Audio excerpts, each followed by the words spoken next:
Hi guys, దేవుడి అనుగ్రహం ఉంటే ఏదైనా జరుగుతుందనడానికి ఇదొక నిదర్శనం. ఇలా ఎందుకంటున్నానంటే వీడియో ఎండ్ వరకు చూస్తే మీకే అర్థమవుతుంది. ప్రతి ఇయర్ దేవుడి దగ్గర అయితే పాట పాడేవాళ్ళం, కానీ ఇప్పుడైతే కొనలేదు. మాకైతే ఆ ఛాయిస్ అయితే రాలేదండి.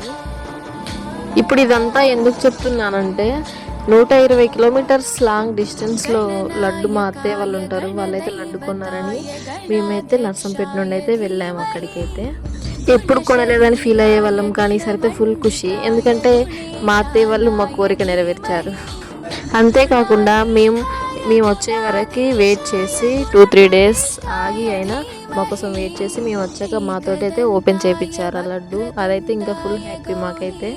ఇదంతా దేవుడి అనుగ్రహం లేకుండా అయితే ఏది కూడా జరగదు కదా. మాకైతే మస్తు హ్యాపీ అనిపించింది నాకైతే. దేవుడి దగ్గర దీపం పెట్టి కొబ్బరికాయ కొట్టి అయితే లడ్డు అయితే ఓపెన్ చేసాము. ఓపెన్ చేసిన తర్వాత మా హస్బెండ్ నేనైతే దేవుడి ముందే కూర్చొని అయితే తిన్నాము కొంచెం. ఈసారి అయితే దేవుడిని అయితే గట్టిగా కోరుకున్నాను, నా కోరిక నెరవేరిస్తే నీకు వచ్చేసారి విగ్రహం అయితే కొనిస్తాను అని. మొత్తంకైతే లడ్డు అయితే ఓపెన్ చేసి లడ్డుని కూడా దేవుని దగ్గర అయితే కొంచెం ప్రసాదంగా అయితే పెట్టాము. పెట్టిన తర్వాతనైతే ఇక ఫ్యామిలీలో అందరికైతే కొంచెం కొంచెం పెట్టేసి ఇక అందరం తినేసాము. దేవుడా, నాకు ఇంకా వ్యూస్ ఎక్కువ రావాలి, నాకు సబ్స్క్రైబర్స్ పెరగాలని అయితే గట్టిగా కోరుకున్నాను. ఈ కోరిక అయితే మీతో కూడా షేర్ చేసుకోవాలనిపించింది, చేసుకుంటున్నాను.